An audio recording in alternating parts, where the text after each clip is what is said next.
სპორტის და ახალგაზრდობის სამინისტროსთვის ერთ-ერთი მთავარი პრიორიტეტი გახლავთ მასობრივი სპორტის განვითარება.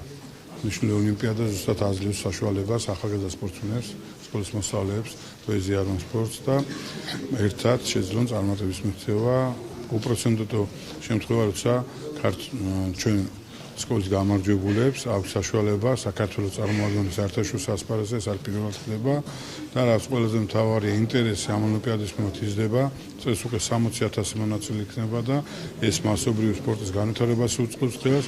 შემდგომში დარწმუნებული ვარ, რომ მათ შორის ძალიან ბევრი პროფესიონალი სპორტსმენიც იქნება და მთლიანი სპორტის განვითარებას ქვეყანაში. ბუნებრივია ჩვენ ამას მივესალმებით და მაქსიმალურ მხარდაჭერა ექნება სახელმწიფოს მხრიდან და სპორტის და ახალგაზრდობის სამინისტროს მხრიდან.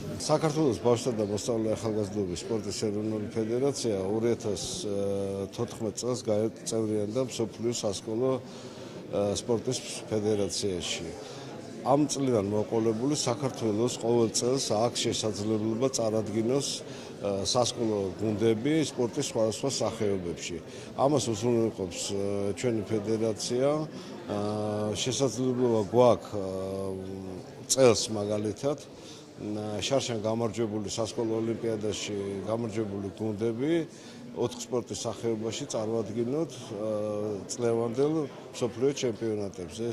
ეს არის მაგიდის ჩოგბურთი ისრაელში, ხორვატიაში მინიფეხბურთი ფუტზალის სახით, უნგრეთში გეზრბენი და ესტონეთში გვაქვს კალათბურთი 3-3-ზე.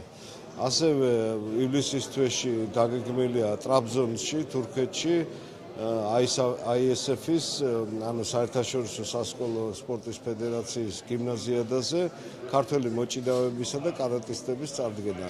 ასე რომ იმედი გვაქვს, წელსაც ნაყოფიერი გვექნება ეს ჩვენი ასე ვთქვათ, პირველი გასვლა უცხოეთში.